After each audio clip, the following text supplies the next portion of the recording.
আরজি করের ঘটনায় দেশজুড়ে আজ কর্মবিরতি চিকিৎসকদের।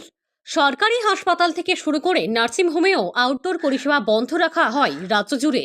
বুধবার সকাল থেকেই মুর্শিদাবাদ জেলার নবগ্রামের 5 গ্রাম সুস্বাস্থ্য কেন্দ্রের আউটডোর পরিষেবা বন্ধ রাখা হয়। তাতে সকাল থেকে 5 গ্রাম সুস্বাস্থ্য কেন্দ্রের আউটডোরে এসে ঘুরে গিয়েছেন রোগীরা। তবে জরুরি পরিষেবা খোলা রাখা হয় এই দিনে।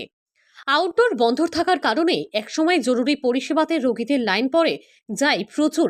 এইসব রোগীদের দেখতে ব্যস্ত হয়ে পড়ে এই সুস্বাস্থ্য কেন্দ্রে থাকা দুজন ডাক্তারেরা বলে জানায় 5 গ্রাম সুস্বাস্থ্য কেন্দ্রের মেডিকেল ইনচার্জ ডক্টর উত্তম শর্মা।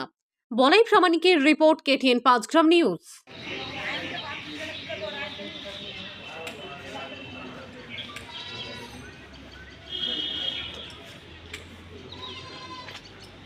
গণেশ কাকু আছে, গণেশ কাকু নেই গো।